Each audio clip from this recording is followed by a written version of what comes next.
Hey, Connection Group leaders. This week at Cornerstone, we are studying an awesome passage, continuing on our tour through Romans. This week in Romans 6, verses 1 through 14, and Jeff Dodge is doing the preaching. And I think your group is going to love the passage, and you're going to have an awesome discussion in your small groups. One of the nice things, it's a small enough passage that you can really pick it apart a little bit in your small groups.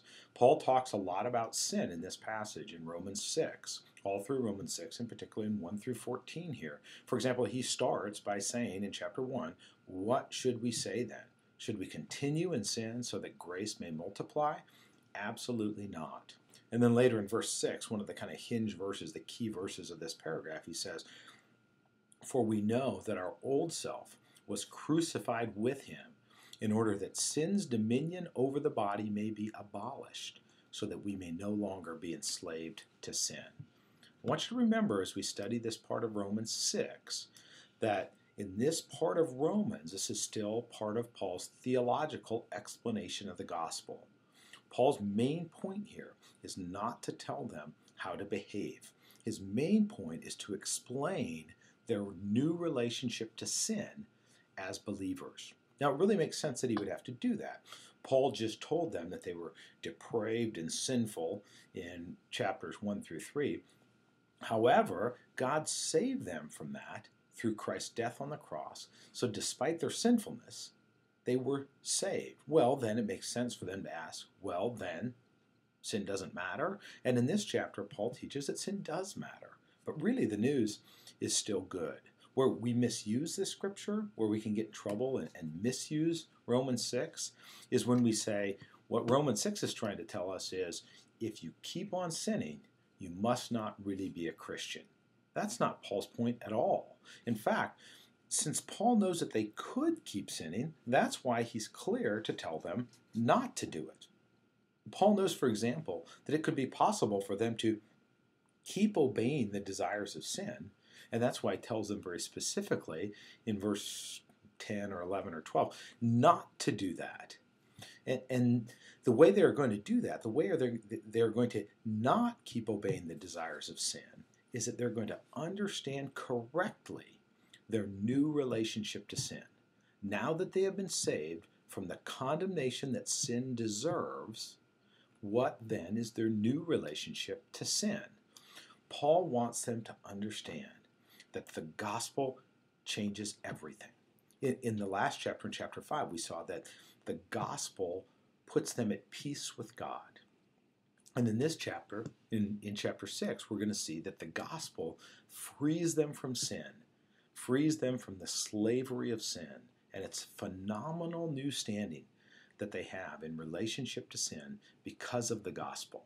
And that's what you should spend the time discussing in your connection group, this relationship to sin that a believer has. Since they've been forgiven of sin, what then is this new relationship? And Romans 6, 1 to 14 does a great job of explaining that. Here's a few things you could talk about very specifically that I think will be beneficial for your small group. First of all, talk about the difference between being sin-free and being free from sin.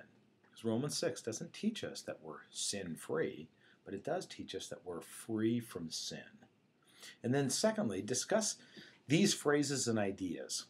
The phrases and ideas that occur in this passage that talk about sin's dominion over the body being abolished. It talks about being no longer enslaved to sin. It talks about being freed from sin's claims.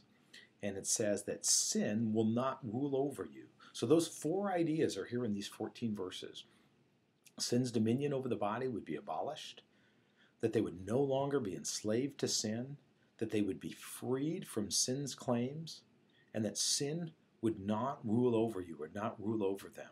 It's really a jam-packed four phrases about the new relationship to sin. And then to get maybe a little more personal and to bring it into their own lives, to think about a recent time that you have sinned or that they have sinned that they would want to talk about. And then as you're thinking about maybe a sin that you've that has plagued you, or even a sin that you've struggled with once or twice, the question would be, how would you respond to that if you were a slave to that sin? And then secondly, how would you respond if you were free from that sin? And then lastly, so how did you respond? How would you respond if you rightly understood that you're not enslaved by that sin, that you're not condemned by that sin? How would you rightly respond according to Romans 6, 1 to 14? And then lastly, talk about, right at the very end, it says to offer yourselves to God and all the parts of yourselves to God as weapons for righteousness. What's an example of that, and what does that mean? I think just reading through this passage, it's short enough in your connection groups, you're going to really enjoy it. I just really encourage you to stay in the right context. And the right context is not a challenge to believers to quit sinning or you're going to hell. The right context is that they would understand rightly now their relationship to sin, that sin is no longer their master. They are no longer slaves to sin. Sin no longer controls their destiny. Sin no longer owns them. Jesus owns them now. And how that new relationship to sin actually frees them up to be more obedient because sin no longer condemns them. And so talk through that in your connection groups. I think you'll be blessed and encouraged. This is all still great stuff. It's all still good news that we're at peace with God and we're free from sin. So it's okay if your connection group continues to be excited and thankful about what we're learning in Romans. Good luck this weekend. Just hope you have awesome discussions in your small groups.